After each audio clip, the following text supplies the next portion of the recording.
Hello, gorgeous ladies of the Aligned Affluence Mastermind. So I saw that there were some questions. Thank you. There were some questions about how long we have left in the mastermind. So we still have this week and then we also have next week. So no panic. This is not the last call. Now, I want to say that the level of question in the group has completely transformed. And what this program was intended to do has worked. You started asking the questions that matter. I will tell you this, the answers you get in life when someone else gives them to you freely matter very little. It is the answers you get in life because you ask the right questions that change you. This is the difference between a program and a mastermind. In the program, I give you all the answers. In the mastermind, you learn to ask for them. This is a skill that most people in the world never acquire. They never learn to ask the right questions. And because they never learn to ask the right questions, they never get the answers they're looking for. The level of question in here is honestly so high vibe. It is the equivalent of what I would expect in a mastermind where I'm charging $30,000 for coaching. This is the caliber of question that makes the entire difference. You start asking questions at this level, your life changes because the answers can only serve you. Small questions get small answers. And you're going to notice that you spend a lot more time worrying when your questions are small than you do when your questions are big, because the answers take so much more space in your life when it's a big question. A big question gives you a big answer, which gives you a lot to work on. A tiny question gets you a tiny answer that you fix a tiny thing, and next thing you know, you've got another question. So the tiny little questions, they don't get us where we want to be. You are definitely superstars. This is the magic though. You start asking questions that are big enough that when the answers come, you've got work to do, then you do what you've got to do, and it will bring forward another question. So the big lines after I read everything I read was this. Demi asks, how on earth is she going to get herself out of this space of non-motivation? How do you get yourself out of non-motivation? Not what can I do to be motivated, which is like put an alarm in your phone, put reminders in your phone, which is like all the cheap information you could literally find on Google if you wrote, I'm not motivated. What are some tips and tricks? There's a difference between how do I get out of the zone of motivation and what can I do to be more motivated in this minute? Such a different question. Margot asks, how on earth am I going to get out? First of all, there was the emotional manipulation. Like, how do I, you actually handled that perfectly. That client that was trying to get an answer out of you and give you this whole sob story. Like, you handled that like a professional. I was so impressed. I was just like, that is badass. So congratulations for that. But then the second question was like, how do I go forward and grow my business when I've realized I collapse under pressure?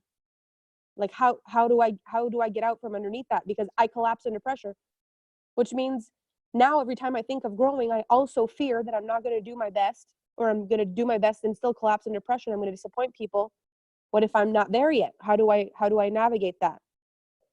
And Theo, who asked, if money is energy and it's always coming and going, then what can I do to create some income in my life now? Which is such a high vibe question, like super, super high vibe question. These are amazing questions. I wanted to address also that Susanna said that she had started her business and then she said she was going to tell us how much she was charging. And I don't think I saw that anywhere, unless I'm blind as a bat. Didn't you say you just started your business this week? And then you said, yeah, wasn't that you? Hang on. What did I see then? I may have lost my mind. I've lost my marbles. Aligned Affluence. Zoom to the end of the world and back, because this was a long time ago. Boop, boop, boop. Oh, you didn't start your business. This was your advice that you gave. This is the message I saw. Since we last spoke, I've officially started my business and I have some time to do readings at this time. Here's what I'm charging and let me know when you want to get started. I thought you were actually posting that. And I was just like, oh my gosh. But that was the response. Whoopsies. Okay, well, there you go then. See? So the three major things then in this case are, and this is until I open the mics for questions, Demi's question, Margot's question, and Theo's question. So the first thing that I want to address with every single one of you is this. When I say it's not about what you do, it's about who you are when you do it, this is why these questions matter. Because being a person that can't be consistent with motivation, that's the problem before anything else. Before the branding's an issue, before the marketing's an issue, before anything is an issue, that's the issue. When you're someone who gets completely stressed under pressure and literally collapses and disappears, that's the problem. Not that you don't have enough followers, not that you don't have enough influence, that you collapse under pressure. That's the problem. And the problem with making money and wanting money to come into our account is that money is energy. So if you're not able to move energy without money, then you can't move energy with money. So the reason I asked Theo to create a free challenge was to see if you're able to move energy when money isn't involved. So how many people signed up for your free group?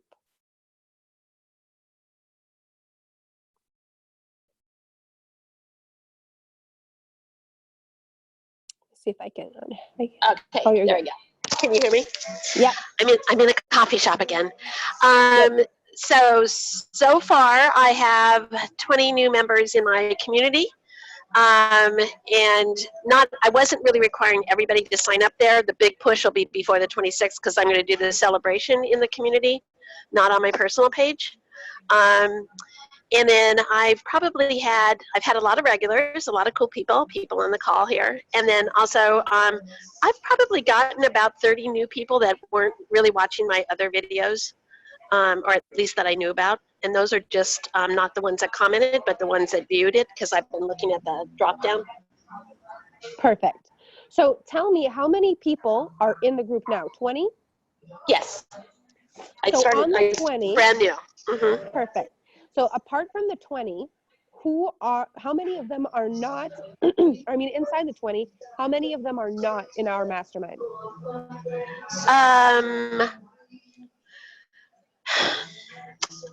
I'm going to say 12, but a couple of those may also be in Femme Fatale. Okay. So should we say 10, just to be sure? Yeah. Okay. 10 outside.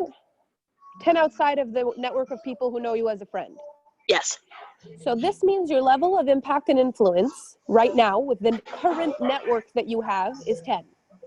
So when you're selling things, that's the same network you're selling to. Okay. So when you're trying to do let's say a group program that's $20, well, that's not going to work because $20 with 10 people, the maximum you can ever earn is $200. If that makes sense. Correct. So there's two ways you can look at this. And the first most important thing, and I know that you're excited to make money, and you will because you're excellent at what you're doing. The issue is not what you're doing. The issue is not your talent. The issue is not that you're good enough or not good enough. The issue is who is going to buy this.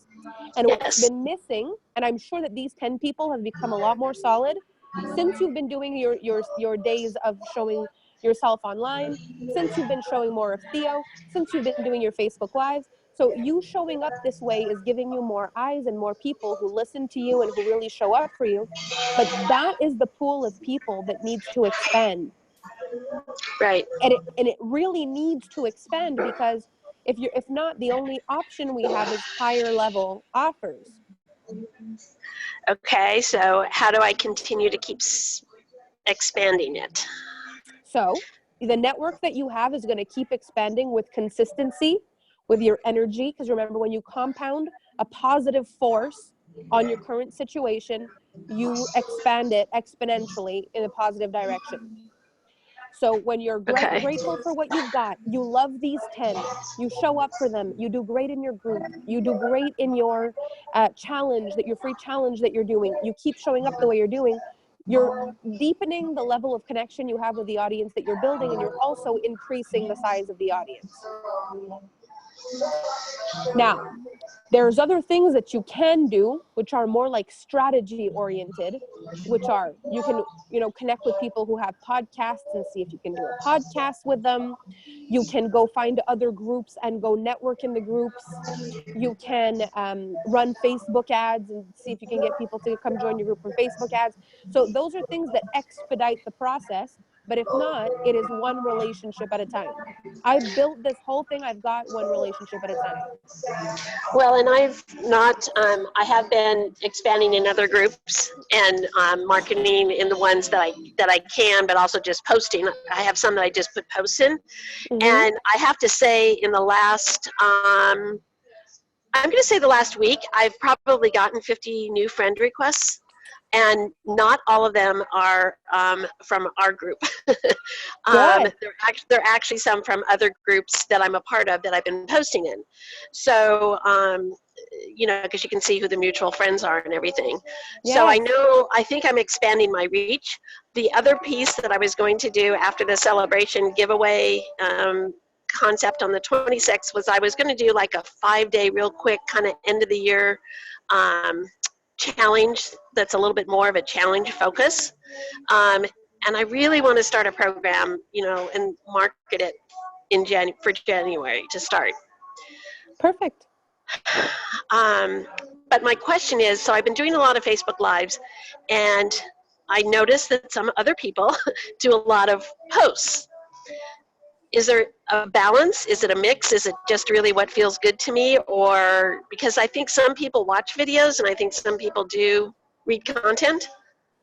I always recommend doing videos and posts because some people don't like to watch videos. So what I like to do is if you do a really good video, pull out the major lines of what you talked about, make a post out of it. Okay. And then the other thing I've been doing is on my Instagram, when I've been posting there, is I see who has been at least liking, if not responding. And then just kind of, if I'm not following them, I follow them, but I also try to do a post that says, hey, thanks for commenting or whatever. Perfect. So I've been trying to kind of do that kind of organic marketing. I'm not really wanting to do the Facebook or an ad at this point. I don't know. What's important to remember is that when it comes to this kind of business, it's all about people. So it's not just about who you know, it's who knows you, it's who's connected with you, who feels like they know you, who feels inspired by you and connected by you. So it's all about relationships and taking the time to really connect with these people. Now, yeah. I was going to say, so my next, my other piece is, and this is where I feel I've kind of gotten stumbled before, is putting offers out there knowing that I need the money. But the issue isn't just that. It's also the fact that the audience that you have that's watching right now is an audience that is not huge. Right. Okay. No matter how many people show up and watch your Facebook Live, it's not all buyers.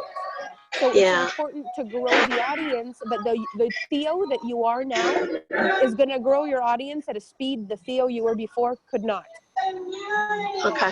You're in a different place, you understand? Like your level of impact now is light and day from before we started this mastermind. It's not even the same world. Right. Right. So it's like when you can touch people like that, then people start to share you. They want to talk about you. They comment more. And then your algorithm goes up and Facebook says this is a value and more people see it. But it's got to start with you showing up. And even though I know, obviously the feeling of like, I want this to sell, I need this to sell is not the best feeling. It's hard not to feel that way when you do need the money. It is hard to feel like that when you don't need the money. But I want to give everybody an example because this actually blew my mind. I'm just going to mute you, Theo, for 1 second and I'll bring you back, okay? So I'm going to give you an example today because it made me realize something very important. My friend and I, we have known each other since he was 19, I think, and I was like 21 or something. He's actually my brother's friend.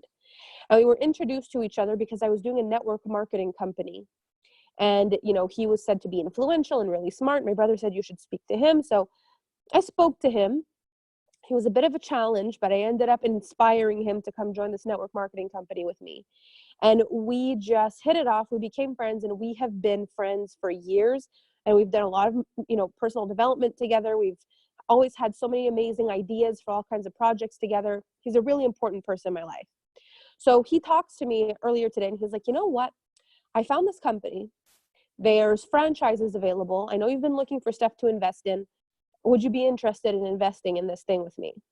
So I'm like, okay, tell me all about it. So it's a franchise. It's in the restaurant industry. So he's talking to me about it. And he says to me, the amazing thing about it, this is how much it is. This is the investment. And you make your investment back in 3 years.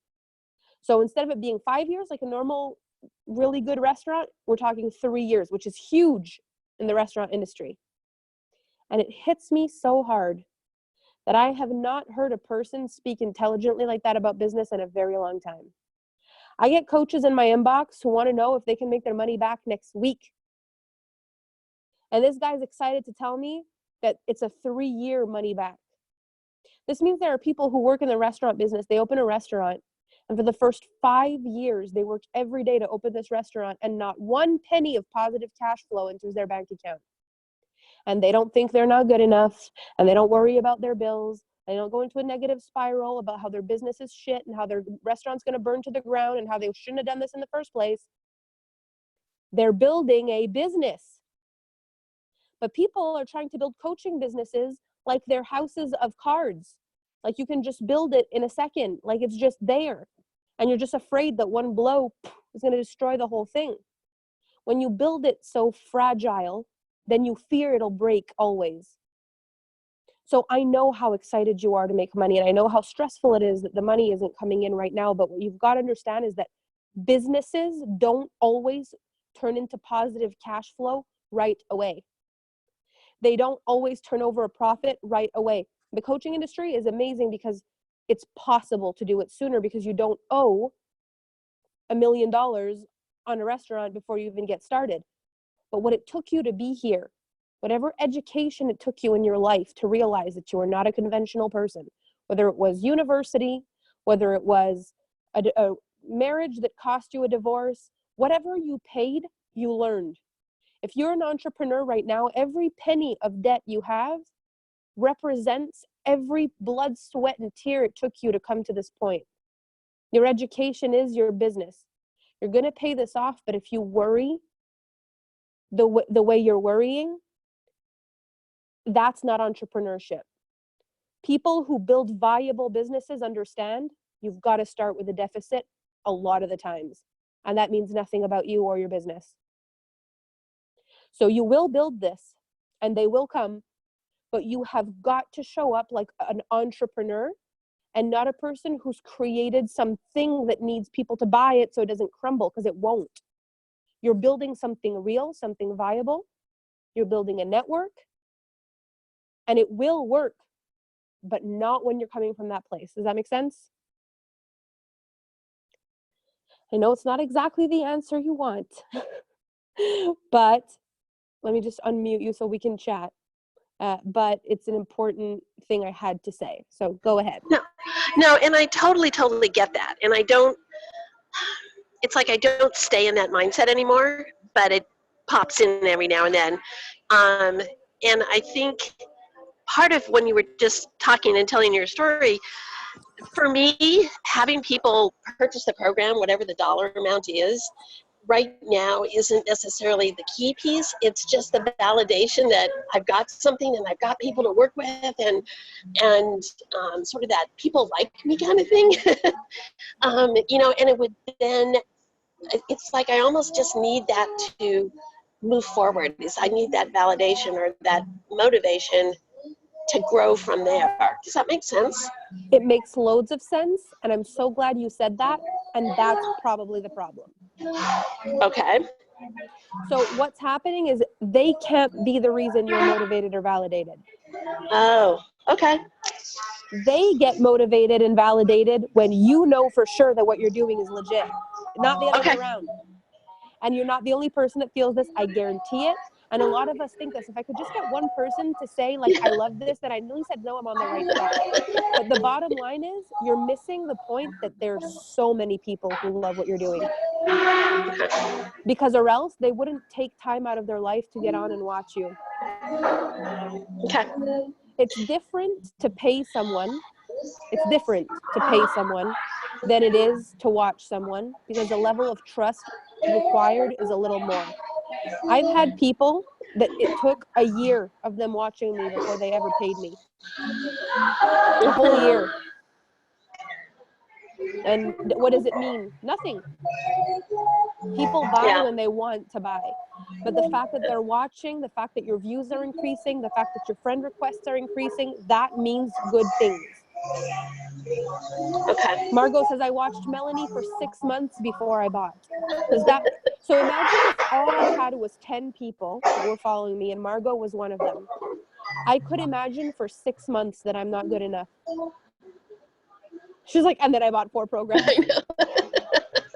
So this is the thing, like, and Lindsay says same thing, 8 months.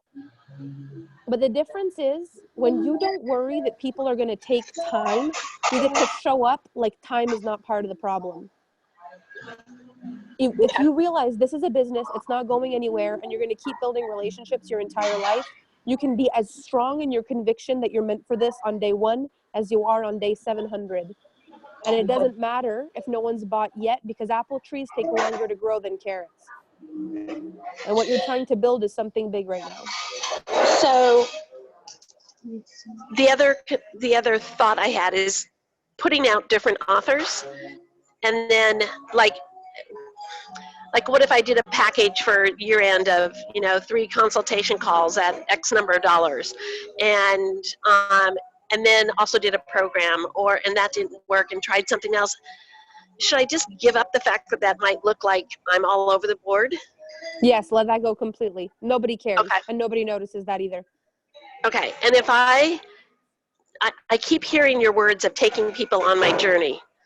So if I pick a course or pick a topic or something that is my journey, that's totally okay. I just need to be a few steps ahead of them.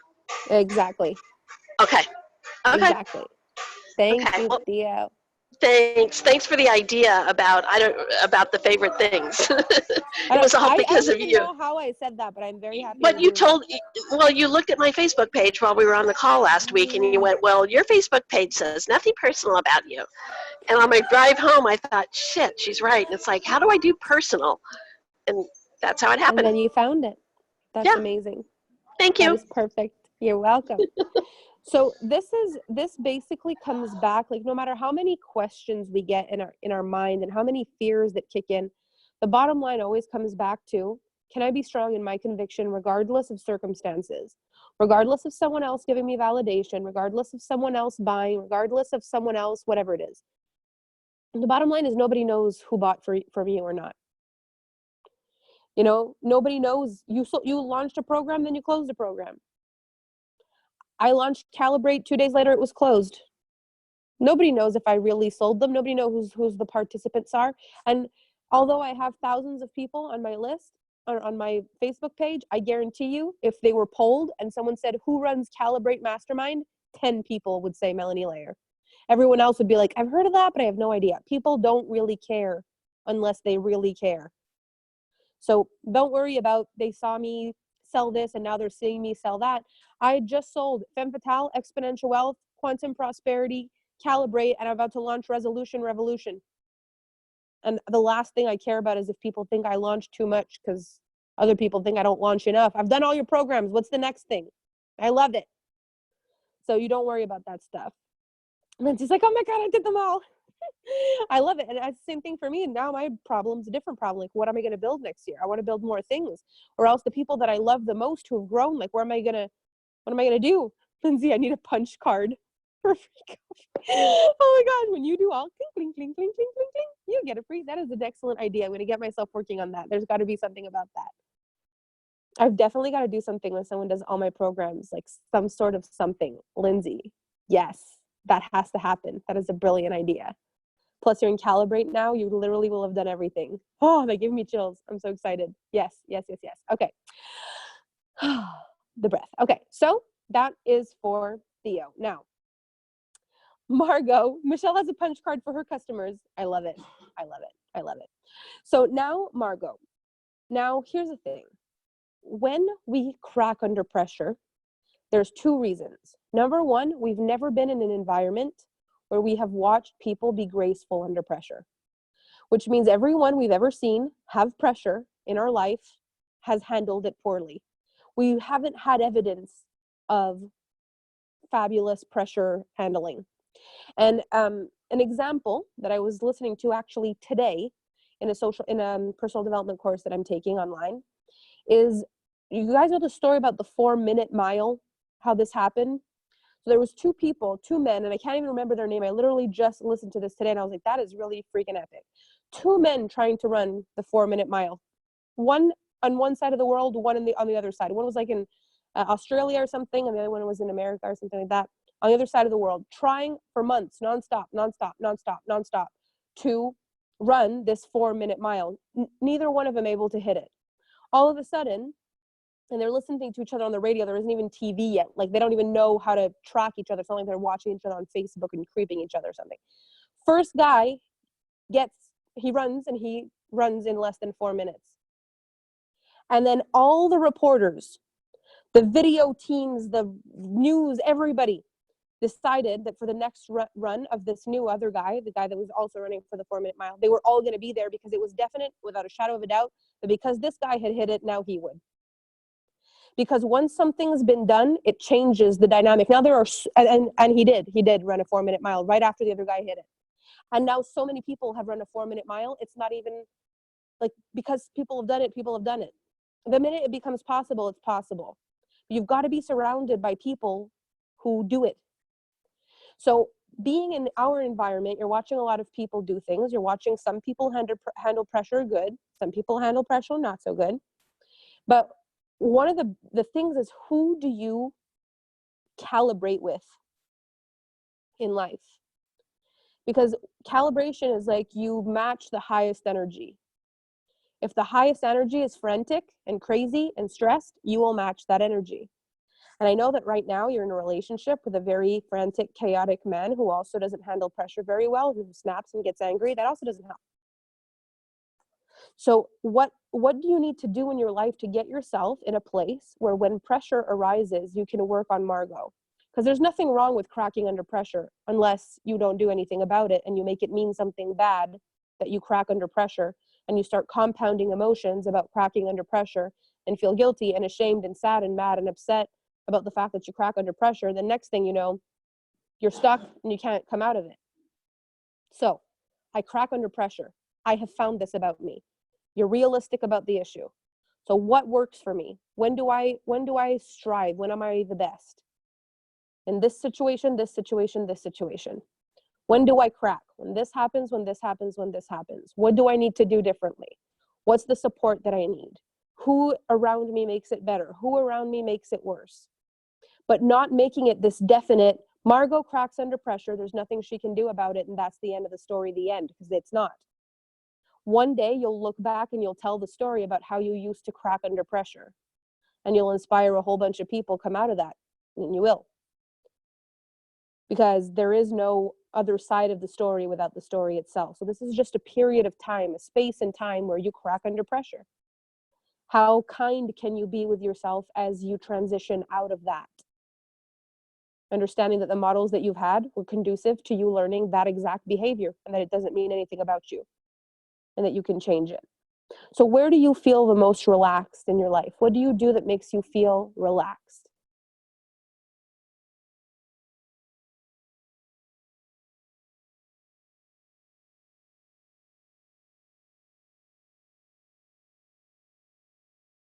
Let's have a look.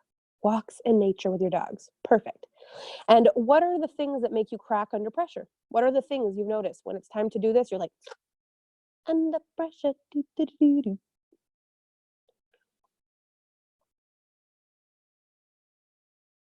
Margot's typing like everything, period. No. What makes you crack under pressure? Yes, you can talk, you can type, you can talk, you can do whatever you want.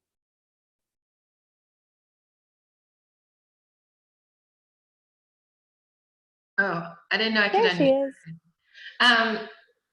So right now, and I guess the theme would be, there's nothing more that I can do to make my house sell. I have to wait. So it feels, I feel so out of control. Do you believe that people have control? That people, Have actual control? Is that a thing? well, with law of attraction, we have a certain amount that we can create, but I mean, the universe is vast and huge, and I don't believe that I don't, not really. Creation and control are worlds apart. Oh, gotcha. So you've created that you have a house, and you've created that it's going to sell. You don't have control over when. Yeah. When you have control over everything in your life, you are playing so small. It's like if you had one child that you needed to take care of for 1 minute in a space that was literally 5 by 5, like with no furniture in it. Do you think you could survive? Yes. What if you had 5 billion children that you needed to take care of on a planet for the rest of eternity? How about then? Not so much. Even if we change the numbers to, like, what if you had 12 children to take care of for 12 hours and the space was, you know, let's say like a water park or something like that.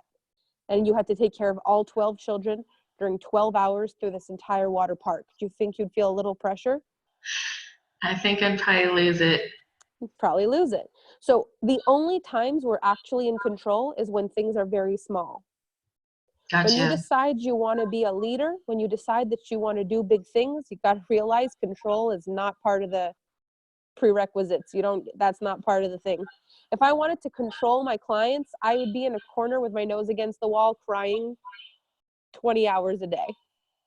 If I just wanted them to do everything I said I was going to say when they said it, and they do it my way, they've got to do it like that. If they don't do it like that, I would lose my shit.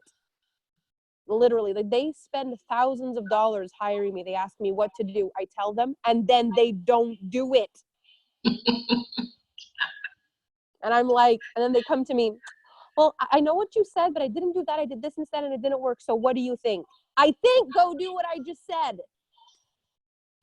I want to lose my shit, but I'm like, I think let's have a look at the belief that caused you to decide to not do exactly what we talked about, even though you spent thousands of dollars to get that. You can't control. You can't control, but you can create. And then you can look at, see previous message. Exactly. Oh my God.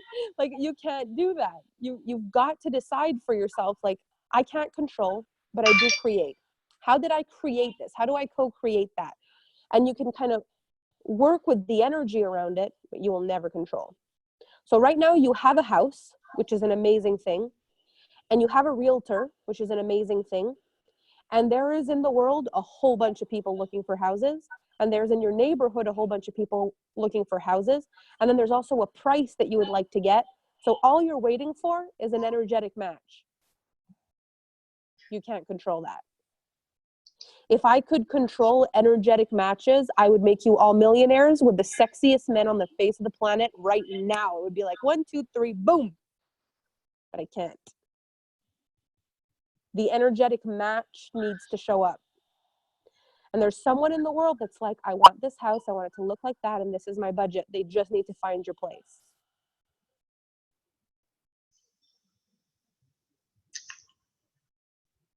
Hopefully before something goes wrong and I lose the house. So is that really in the cards, or do you say that to be funny? No, it's like, I mean, I called my mortgage company and they said, well, they don't start looking into foreclosure until you've missed, the soonest would be 3 payments, so 3 months. Okay. And I thought I had 3,000 something dollars, but part of that I borrowed on margin, so I only have like $1,500.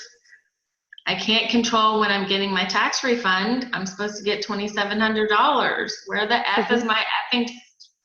I'd feel a little bit better if I had that. Yeah.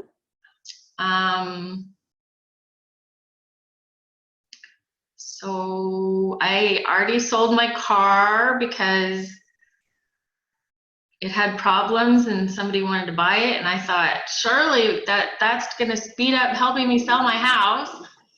I'm going to get more on board. Yeah, so What about your business? what business? The business that you have. Well, I did that Why one. is that not showing up anywhere in your conversations? I'm doing my passive income stuff. Are you doing everything it takes for that, or are you I noticing you're am. not? This month Okay. I restarted that again. I'm on track to they have certain parameters they just started where you can get usually you'll get 50% of what you make, and now if you hit certain parameters you'll get 70%. So I just have 2 more things, a few more. Yeah, I'll hit it. I'll probably go above and beyond even what those parameters are, just because I want to put everything I have and pull in as many people this month. So that check comes like at the beginning of January. So it could be, right now we're looking at about $300. The max I've made before is like $750.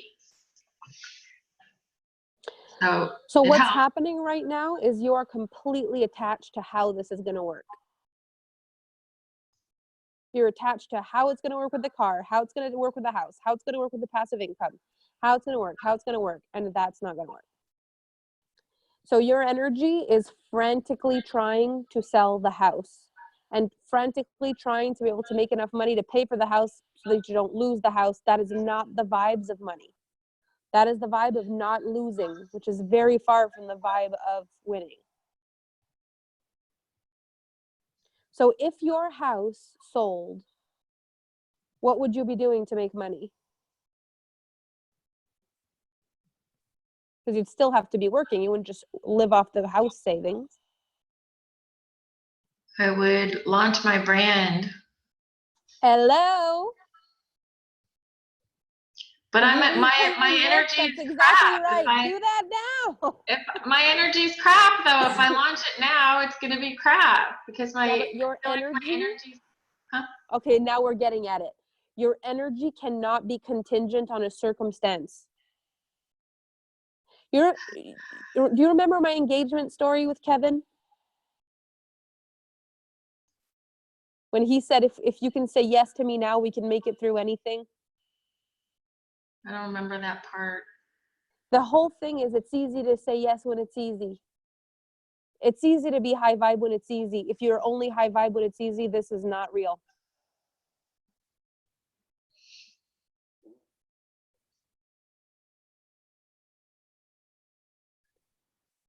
You can work this vibe, even though you're scared. I know you can. A leader is not someone who only shows up when it's easy. A leader is someone who leads people when it's hard as well. Through the beautiful meadows with the flowers and down through the trenches with the fire and the goblins, all the things. I just don't know how to show up when it's really hard. That's when it takes me down. I'm in bed, I'm on the sofa, because These are the moments you need to work on though, not the ones where you're happy. When you're happy, you're good. It's those are the moments you need to calibrate with. Who in your life broke down when things didn't work? My mom breaks down all the time. You're calibrating with the strongest energy in your life.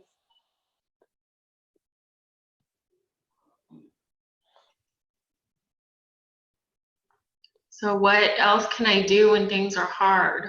What? You need to have you had any of those moments over the last 6 weeks? Hard moments? Uh-huh. Yeah. What do? You sit on the couch? Do you watch personal development, or do you just sit there and cry, or like what do you do? I break down in tears and cry. So what if those days you go out, you take a walk in nature with your dogs, you take a shower, you put some makeup on, you make yourself feel the most beautiful you've ever felt, and you turn on a personal development tape? What if you realize that what doesn't work is not who you're being when things work? What doesn't work is who you're being when things don't work. And that means nothing about you. You were taught that. It is learned behavior. You get to say, what works about me is when things work, things work. What doesn't work is when things don't work, things don't work. What I want to do differently is work on who I am when things don't work. Okay. And instead of it taking you completely out of the game, you work on raising your vibe. Because did you see the video that I did, the interview I did in Lauren Ellis's group, the Spiritual Boss Ladies, whatever it's called? Yeah. Yeah, I was on there. Remember when I said, when you apply a positive force to your circumstance, you start to compound, and then it's exponential greatness. And when you apply a negative force to your situation, it starts to compound negatively, and then you get exponential crap. And then there's the other place where you're doing some good, some bad, some good, some bad, in which case the exponential never kicks in, and it feels like you're yo-yoing. I do That's that. where you're stuck right now. Some good, bad, good, bad, good, bad. Yeah. Yeah. Yeah. So the minute you take care of the down issue, you're going to start be able to calibrate and expand upwards. You've got to let go of the downs. The downs are not serving you, and they're not even yours. You just Yeah. learn to do that. There's other ways. Okay. I have so many videos you can choose from. Yay. You're going to be phenomenal. Where are the videos? What do you mean you have so many videos I can choose from? You could literally go to my Facebook page and go videos, and you would have like a year of lives you could watch. Oh, You could go okay. in Alpha, you go in Femme Fatale and look at all the class recordings. Alpha Femme, loads of videos. Like you could watch me all day, every day. You could go on YouTube, Tony Robbins. Like there are so many amazing things you can watch. Watch stuff when you're low vibe. Okay. You've got this. This is the place you need to work on. Okay? Yeah, this is it. Thank you. You're welcome. Mwah.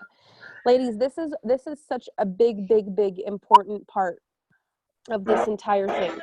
If you notice that in your life you struggle, and like you really struggle when things are hard, if you notice that, your biggest job is to focus on who you are when things are hard. It's not to try to make yourself better when you're good, which is what most people try to do. I'll wait till I feel good and I'll do more.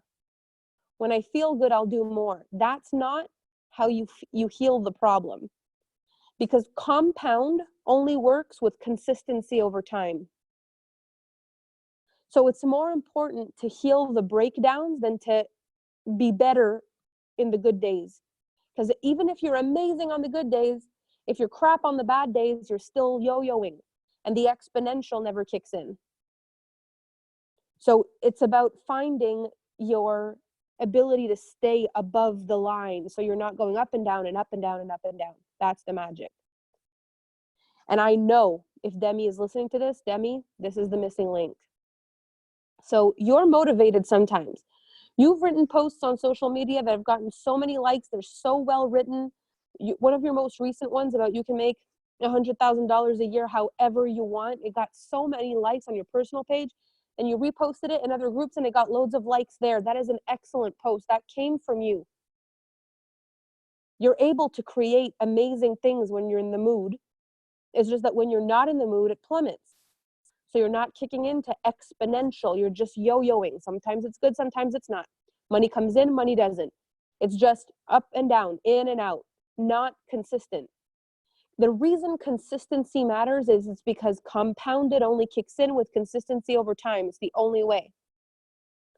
So instead of being super freaking amazing awesome when you're motivated, and then just being like, screw this when things aren't good, which is what a lot of people do, it's about who am I going to be when I don't feel like it?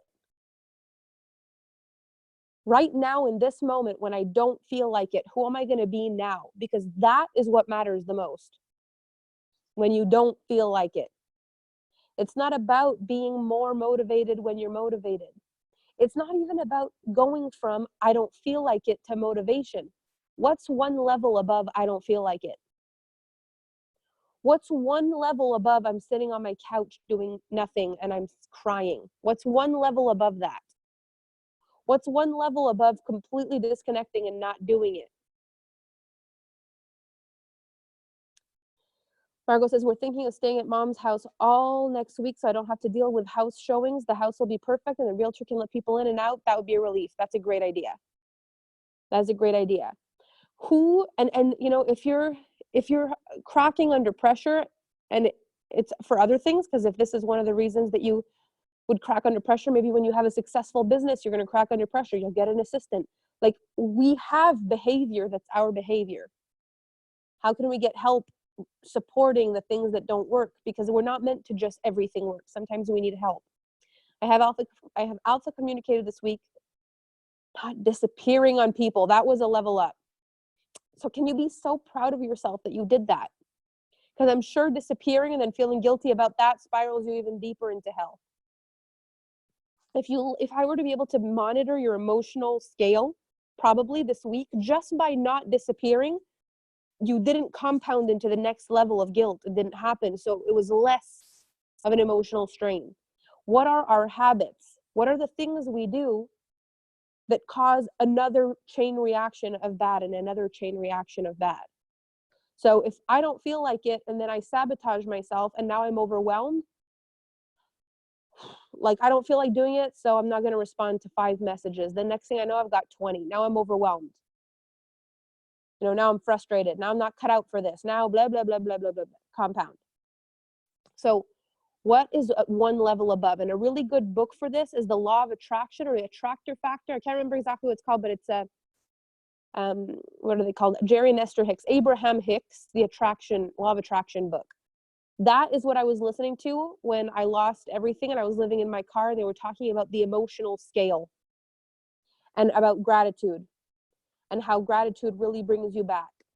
Gratitude, I'm telling you, I know it sounds so corny. The only reason it's corny is because people don't know how to explain it and it sounds cheap when people say it. It is so important. I can't even say enough how important it is. It's so important because what gratitude really is mirroring what works back onto your life. It's using the exact same situation you've been in and applying a positive force, not because of a positive circumstance that occurred, but just because you're pulling out positivity from the situation you're already in. You're literally compounding things on themselves without having to need anything more. People are always thinking, once my house sells, I'll be grateful. Once I've done this, I'll be grateful. Once I've made this much money, I'll be grateful. Once we move, I'll be grateful. Once I'm this, I'll be grateful, or that.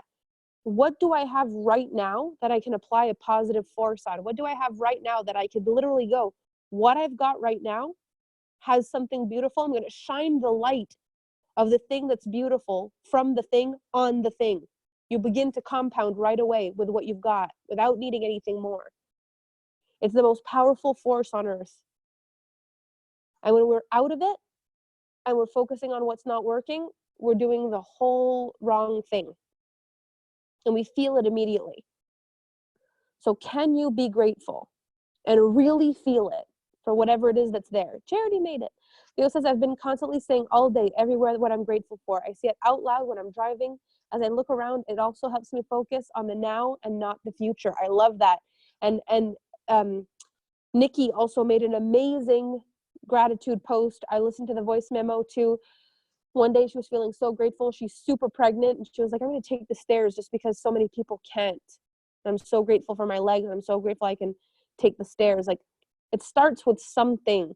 I'm so grateful this morning I'm allowed to wake up whatever time I want. I'm so grateful that, you know, I got to work on time. I'm so grateful the bus showed up on time. I'm so grateful I was able to make myself a coffee. I'm so grateful for this coffee this morning. I'm so grateful I had toothpaste. I'm so grateful for my teeth. You know, what can you focus on? It'll make you giggle at some point. Like, I'm so grateful there was a bathroom right when I needed to pee. That was great timing. This is wonderful. And I'm grateful. I'm grateful there was toilet paper on this toilet roll. That would have been really unfortunate. I'm grateful. I'm grateful. I'm grateful. Can start with silly things, but we focus so much on what doesn't work when something's missing, and when it's there, we don't notice it's there. Can you imagine if you noticed everything that's there at the perfect time for you? Can you imagine? When your alarm doesn't go off, you're upset it didn't, but when it does go off, you're upset that it did. It's like a lose-lose situation. You know, how amazing is it when if you wake up and you're like, thank gosh for technology. I get to get up on time. Thanks, alarm, and you shut it off. What a shift that would be. Instead of waking up and being like, shut up. I hate that freaking alarm. Then you get out of bed, you brush your teeth, you smile at yourself. You're like, I'm so grateful for these teeth. This is awesome. I will tell you, my dad had to have all of his teeth pulled and have dentures in because he didn't take care of his teeth. And he's like, the most important thing in the world is teeth. I'll tell you now. Can you be grateful for your teeth? What else? Your skin, your eyelashes, your youth, your clothes. Fresh underwear. How uncomfortable would that be? You wake up one morning and there's no fresh underwear. That is not a good morning. But what about the days where there's a plethora of fresh underwear? There's no gratitude for that? It's not fair. You know? Bathing suit bottoms for undies.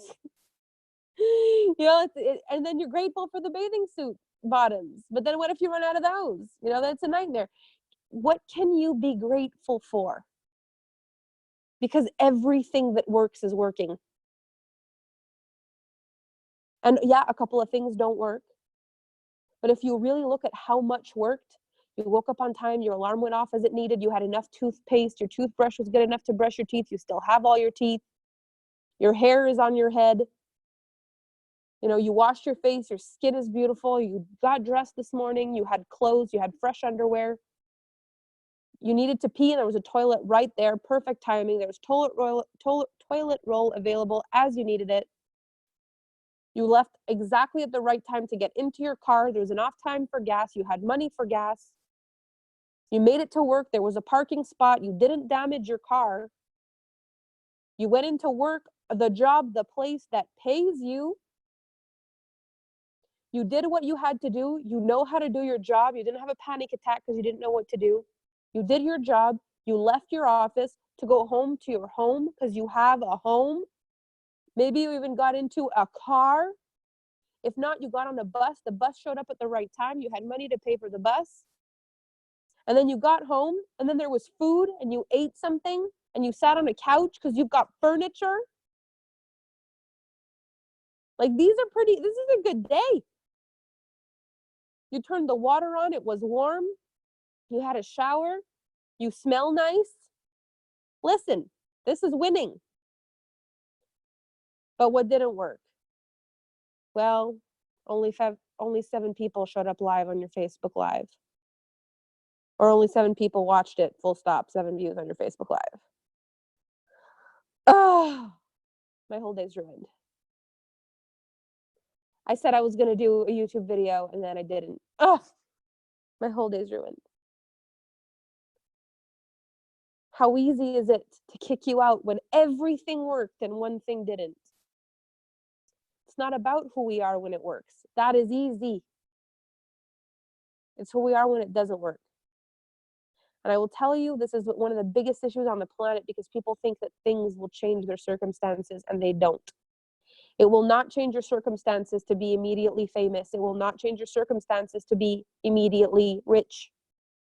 Even if I gave you all the money in the world today, if something went wrong in your life and you were this bad at handling it, however level of bad you are, it would still kick you out of energetic alignment, even if you made $1 million in a day. Money doesn't heal your problems. Kids don't heal your problems. A proposal doesn't heal your problems. Marriage doesn't heal your problems. Sex doesn't heal your problems. Food doesn't heal your problems. There will always be something that can kick you out of energetic alignment if you don't know how to be responsible for your energy. That's the biggest thing that we're working on. So when you're not motivated, okay, well, what's a level up from where I am? And can I feel grateful that I was motivated yesterday? And what do people need to hear when they're not motivated? And am I allowed to self-care when I'm not motivated? The biggest issue, Demi, in my opinion, is your level of, like, your passing grade is perfection. The bare bones minimum you will tolerate from yourself is perfect. I wouldn't be very motivated either if that were the threshold, if that were the line in the sand. If anything below perfect wasn't good enough, I'd be very rarely interested in doing much anyway. What's the point? If it's not perfect, it's immediately not good enough. That is not a that's a very fine line. My business is so far from perfect. I sent someone a bundle package today for Resolution Revolution, for Femme Fatale, and for Exponential Wealth. It's $2,555 to take all 3 programs. I sent them a PayPal me link. I don't have a fancy link. I don't have a website. I don't have a sales page. I sent them a paypal.me link for $2,500, the first time they've ever bought from me. If I worried about being perfect, I would not have made that sale. There should be something. There isn't something. There has not been something. And I've built this whole thing this way. There's still no website.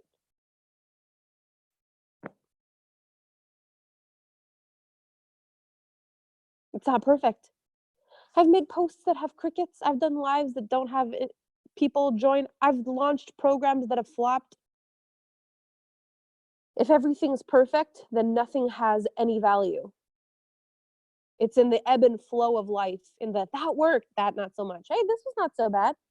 This was really good. Oh my God, this was epic. That's where the magic comes from. If you only post when it's perfect, you're robbing yourself and the world from a lot of good things. Perfect is the cherry on top, not the entire sundae. You've got to be able to post when it's not perfect as well. You've got to be able to show up when it's not perfect as well. Because people won't love you for only perfection. It makes them feel bad about themselves anyway. I show up with a cold. I show up. I've been late. I've made mistakes. I've forgotten to do things. I've made so many mistakes on this journey. And it's cost me sometimes, and sometimes it hasn't. And I got away with an apology and felt so grateful that it was like, oh gosh, how I managed to not get in trouble with that one. I'm so grateful. Wow. And other times I got in so much trouble for barely nothing, and I felt really insulted by it. Like, that what? After everything I've done, this is it? It isn't perfect. It's all a mess, a beautiful mess. Okay. So I would like to know, is there anything that any of you right now, it's coming up for you, you either want to share or you want to ask that is different from what we've talked about, or that's missing from what we've talked about, that feels like I have a specific question, or how do I use this, or yes, Lindsay. Yes, me, I think. Tell me. Okay, so maybe like a lot of what you were already talking about, but maybe I'm too close to it. So I have a tendency to take on a lot of things and do all the things. And then when I feel like sometimes it needs so, okay, here's a great example. So I launched my brand. I'm really excited, ready to go to the next step. And then life happens, and we're going and looking at wedding venues and all this stuff happens. And I look up and it's been a week and a half and I haven't done anything. And so it's not in purpose, and it's not because I can't make a plan, but it's I have a hard time, when I feel like things need all my focus, I put all my focus there and forget about everything else. And then I look up and I'm like, what just happened? But I don't really know how. I'm not really sure what my question is, but I know it has something to do with my focus. It has something to do with where my energy is going, but I'm not really sure how to acknowledge it faster and then adjust. Okay, so my first question is, do you think there's something wrong with that? Only in the standpoint that it's not moving me. Well, if I take time off of it, no. So like right now, as we stand, is it a problem that you haven't done anything about your brand? Only to the standpoint that I want it to move forward and I want things to move forward and I want my business to move forward. Is it fair to say that whenever it feels like, hey, you haven't been doing this, just picking it up would be a lot easier than beating, and I'm not just saying this for you, I'm saying for everybody, like, would it be easier when we realize that we haven't been doing something, just go, hey, I haven't touched this in a while, let me just pick it up. Rather than to go, oh my gosh, I haven't touched that. Why do I do that? Okay, now I've been gone. How do I come back? How do I explain that I've been gone? How do I find the right thing to say that justifies that I've been gone after I launch something? Like, what's the right thing, right? That's where we lose a lot of our energy. Well, I don't want it to happen at all. Like, I'd rather just not do that. Ideally, obviously. But. Right? But the only way to not do something is to not resist it. Okay. So anytime we resist something, we do it again. It's just something that happens. It's the weirdest thing. As soon as we have this like resistance, like I must never do this again, we do it. Like, I must never eat after 11 p.m. at night, next night, 11:03. Gotta eat. Yeah. Exactly. You know? So what it is when you start realizing that there's no problems at all, and that this is my belief, this is my mantra, the happier I am, the richer I get. So if it made you happy to wedding dress shop for 5 days and you looked up and a week went by, that's a freaking awesome life. And I would make a post that says, step 1, launch a brand. Step 2, go into wedding la la land and lose yourself in complete bliss for 5 days. Step 3, look up and realize it's been a week since your launch and get back to work. I'll be going live tomorrow for next plans of action. Perfect post. Yeah, no, that is a perfect post. If I was just Nobody focusing, cares. Yeah, that makes total sense. I so care. This is you care because you fear they care. Yeah. And you want it to go faster, but you didn't really want it to go faster, because if you had to choose between changing anything over the last few days and putting more business in there, you probably wouldn't anyway. Nope. So if you can just be like, in my business, I get to do what makes me happy and be wildly successful, then you don't have to worry about a couple of days you don't do something. Because the only reason you're not doing it is because you're doing something that's more fun to you. That's okay. If you ghosted because you were afraid, terrified, lost, stuck, then I'd be like, Lindsay, you got us, blah, blah, blah. That's not it. You were out fiancéing. Yeah. That's amazing. You know, I took a couple of days off. I wanted to. Could I have launched Resolution Revolution 2 whole days sooner? Yep, I could have. Could I have done a blitz sale about exponential wealth and done a 3-day mini workshop series in Alpha Femme? Yep. I could have done so many things, but then I didn't. And I loved every second of not doing it. It was great. It was fabulous, as a matter of fact. And I don't feel guilty at all, because what I did is something I loved. So what I would just focus on is, did I love what I did, and would I change it? And if the answer is no, just pick back up where you were and don't worry about it. If you notice it's a defense mechanism and you're running, then be like, I've noticed I run when I'm stuck. What am I going to do? I'm going to reach out to my coach next time. I'm going to notice. I'm going to look in hindsight. I'll try to look and observe.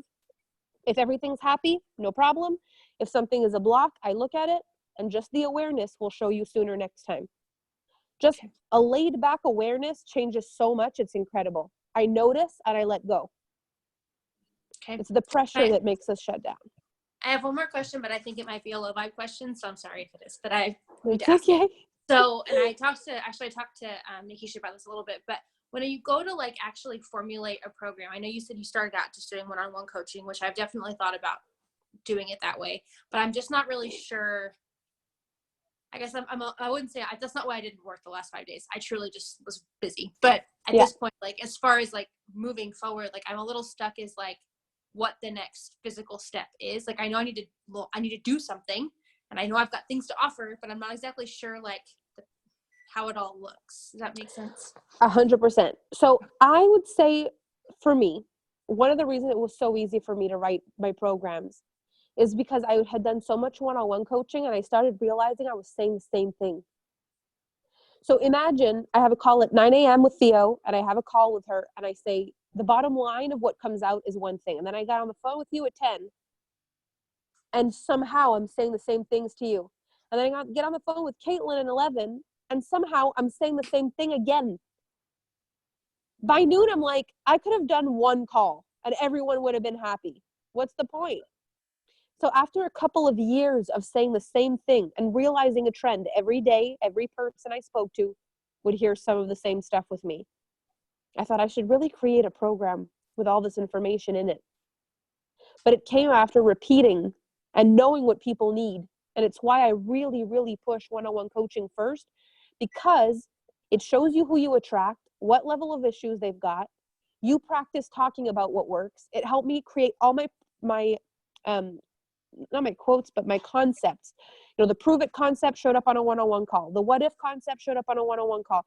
It happens on a one-on-one call, and then I'm like, this is brilliant. I need to teach it to other people, and it becomes better and better. My clients are like my pathway to the universe. I channel on one-on-one calls like nobody's business, and then I use what I've said and I put it in programs. If you really want to create your program ahead of time, you're going to have to do a lot more brain work because you're going to have to think, what do people want? What do people need? So for me, the most effortless way, do one-on-one, notice a pattern, create a program. Okay, cool. And then for starting out, so like you talked about pricing and stuff of like, you know, you never want to charge more than like what you've invested. So even though I haven't actually done one-on-one coaching with people before, where I've invested a lot though. So where do you pick that guide for a starting point? You know what I mean?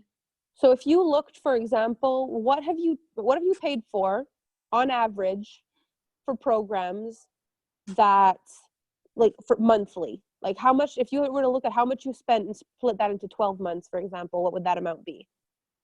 This year, every bit of a couple grand a month on average. Yeah.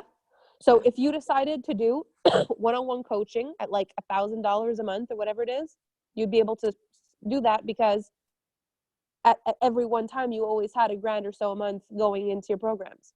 Mm-hmm, totally. This last year, I've invested a lot into my growth, a lot. I've invested over $250,000 in my personal development. So when I charge people, I'm like, you know, I will never charge as much as I am paying them at, well, I don't say I'll never charge, but like in the foreseeable future, I can't overcharge considering the fact I paid Amanda Francis $65,000. It's impossible. Plus, I know what I'm actually getting time-wise from her. And I know how much I give time-wise to my clients right now and where I'm at in my belief of what I need to give people for them to transform. Her belief of what she needs to give people to transform is very different than mine. She gives a lot less. I give a lot more. I'm wanting to work on that because I do end up giving a lot for what I charge. But there's no way at this point, even in the next year, that I could foresee ever charging what she charges for the amount of work she does. I can't even conceive it in my body. Even though I have the right, I have the energetic right, it doesn't feel like yes in my body. It feels like no. So you've got to just trust it also. Yeah. So you never want to go over what you charge, but if you're right on the line of what you've spent, and you're looking at what you spent, you're like, ooh, can't imagine charging that. It feels like no. Then you go lower until it feels like a yes, because you can always raise your prices, but lowering them is never good. Yeah, no, that makes sense for sure. Okay, cool. I think there was one more that I was going to ask on that when you were talking, and then I totally lost it. So whenever you're structuring your one-on-one calls, I've never had direct one-on-one coaching before, so I don't necessarily, just the one call I've done with you. I've done a couple coaching calls, but never like ongoing. So as far as how you structure a coaching package for like a month standpoint, do you generally do one call a week and then access, or how have you done that in the past? When I started, I didn't even think of access because all I knew was businesses that charged hourly. So I was like, it's an hour, it's $100 an hour. That's what I charge.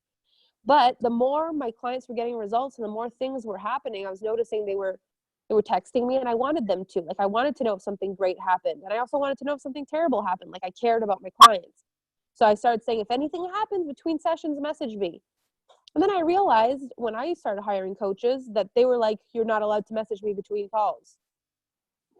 I was like, really? I tell people, like, I'm open, like, I'm here, whatever you need. And I'm hearing you do not message me between calls. So I realized, hey, this is added value that people are allowed to message me between calls. And actually it feels really pretty freaking bad that someone would tell me, do not message me between calls. So actually it's going to be a part of things for me. So I was treated people the way I wanted to be treated. How do I wish I would be coached? What do I wish I would get? So for me, what would feel good is if I could talk to my coach at least once a week. And if something shows up and it's really bad, I can message. That feels good. That's what I'm going to charge. That's what I'm going to do. So that's what I do. Okay, cool. Sounds good. I think that's the main stuff. And then I got to kind of just play with it. So when you launch your one-on-one coaching, did you like knowing what because you've kind of been with me, obviously, you know where my little pathway has been. So if I launch it, do I just like literally just like I launched the brand, like the actual sequence, and then say I'm open for business? Like it sounds so simple. Like I feel like I'm making it way harder than it needs to be.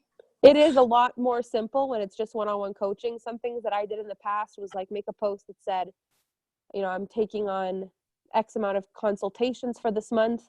At first they were free, then they were paid, whatever feels in alignment with you. But I used to say, let's say when I used to charge $100 for them, I used to be, I've got 8 spots available for one-on-one consultation. It's a full hour of coaching. You get to feel what it feels like to coach with me. And at the end, if it feels like a good fit, we can talk about one-on-one coaching. And it would just keep being in the awareness. And in the Facebook Lives, I would talk about it too.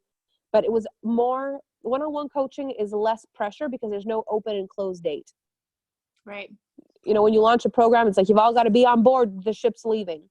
When you're a private driver, it's like, well, I'm just going to be here because I'm not going anywhere because I can't go anywhere without you. So whenever you're ready. So it's just a different vibe altogether. So it just feels cooler, feels calmer. I'm open for consultations. If you want to give yourself a certain amount of consultations that you'll take a month just to limit, you can. Just depends on your vibe. You can try different things, but the bottom line is, what makes you feel strongest? What makes you feel most excited? What makes you feel most in integrity? What makes you feel the most right? Because it's all based on your feelings. People respond to our feelings to create their own.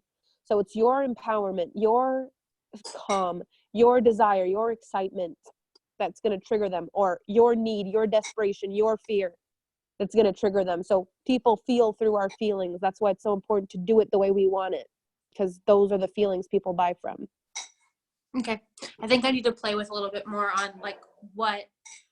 who my target would be for that, because I know everything revolves around things being simple and helping people through success, but I feel like I'm a little mucky myself on whether that's more mindset, whether that's more business, whether that's, I feel like, and maybe I'm just looking for not excuses, but I feel like I don't quite completely understand. So I know that when I push that out there, I've got consultations open for one-on-one coaching with me. I feel like it's mucky. So I feel like I can't deliver a clear message. You know what I mean? Well, one thing that I found really helped for me is I realized there was many different layers to what I do. And it's not just one size fits all. It's like there's many different little parts. So in different types of lives that I did, I would talk about my coaching in a different light. So for example, if you do a Facebook Live around business and how, a lot of people are so good, but they're just so afraid they're going to fail if they don't show up. And you talk about how with your one-on-one clients, what you're offering is an opportunity to go past the fears so you can be the person that you're already good enough to be. And then you're doing another Facebook Live that's about discipline and how you changed your body and how, it's not hard, it's not easy, but it's so worth it. And then you talk about how some of your clients could come to you because they wanted to make a shift in that department, and having someone to keep them with discipline and integrity would make a shift. So instead of trying to explain what you do all over the place in one live, it's speaking through the lives and something that's in alignment with the coaching you can offer and make it be seamless so people will be like, that's amazing. Because whoever watches that live and needs that thing would hire you as a coach. Whoever watched that live and needed that thing would hire you as a coach. Whoever watched that live and did that thing would hire you as a coach.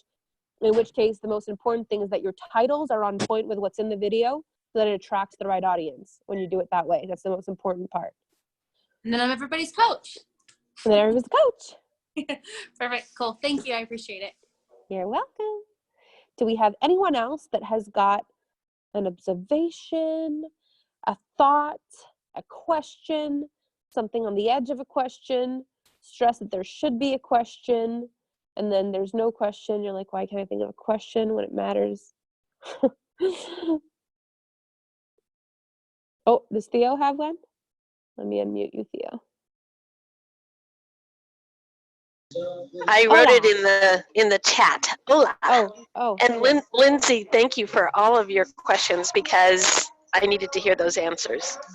So Theo says, how can I tell the difference between an idea for a program is aligned versus it's my head convincing myself that it's a good idea? So let's say, for example, I had this intense desire to, I'll mute you again, Theo, just because of the sound, okay? I'll bring you back on that's and I fine. hope you have That's fine. When I was really, really, really wanting to hit $1 million this year, as you all know. Becca, so glad you made it.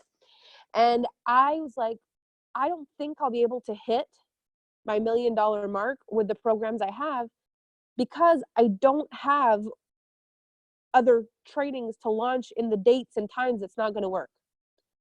I don't have another aligned affluence to launch. I don't have another, like my exponential wealth ladies aren't going to finish until the end of December. That won't be time. I won't be able to do it.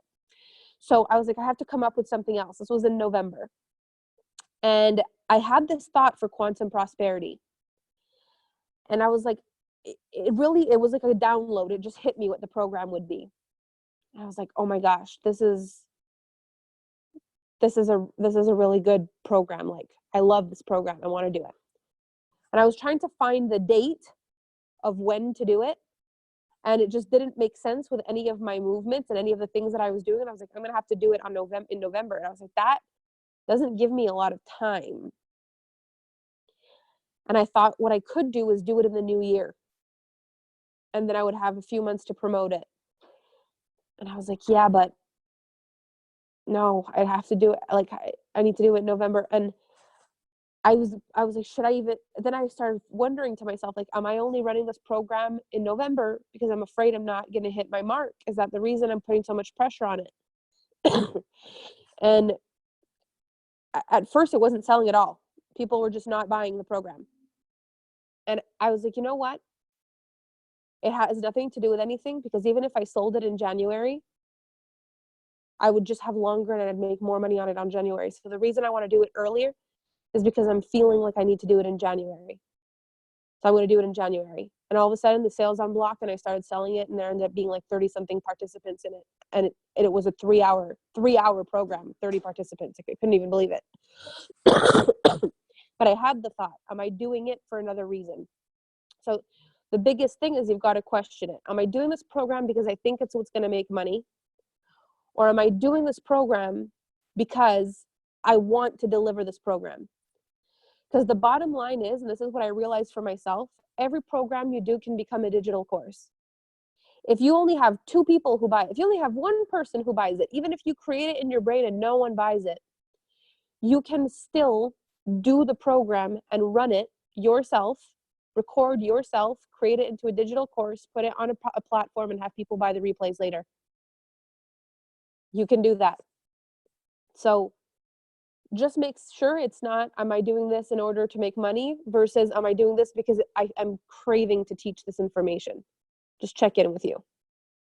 Does that make sense? Good. Okay. Do we have any other questions or any other realizations in this moment? So your vibes right now for the next week, and the biggest focus, you're amazeballs, the biggest focus that I'm going to give you to focus on for this week is it's not about who I am when it's easy. It's about how strong I can be when it's not, when I don't feel like it, when I'm not motivated, because that's when I break the flow. I'm already good when I'm good. It's so easy to show up when you're happy, when you've got time, when you're in a good mind space. It's when it's not easy that you're required to do more. Because what we want to do is bridge the gap between your good moments and your bad moments, because that gap is where you're losing all your compound. Margot says it was our friend anniversary yesterday, by the way, so happy friend anniversary, Melanie. Margot, I'm so happy. Caitlin says this will be so perfect with Christmas and family coming to town. Perfect. So you've got this. Come into the group. When you're not feeling great, come tell us what you're doing about the fact that you don't feel great. So don't come in and just be like, so ladies, sorry to be bad vibes, but I'm not feeling great today. That's not going to help nobody. If you say, ladies, I'm not feeling great vibes today. So I looked at it. I asked myself, what can I do? So what I'm choosing to do now, instead of what I would normally do, is blah, blah, blah, blah, blah. Life happens for you. What are you going to do about it? It's a co-creation with the universe. You make one move, the universe makes one move. You make one move, the universe makes one move. Right now, the universe plays a move. You don't like the move. What's your next move? You got this. It's going to be great. You just need to work on who you're being when it's hard, and then everything shifts. I already know you're excellent when things are good. I've seen it. So thank you for showing up here today. Thank you for making it live. For those of you watching the replay, if you've got any questions, make sure to ask. I can definitely hop on and do a Q&A during the week on Facebook if you need to. I'm feeling better. I just have a bit of a cough, but I am feeling a lot better. So thank you for being here, ladies. I love you. You're beautiful. You smell nice. Our next call is next Wednesday. Which day is that? Is that the 27th? Or is it the 26th?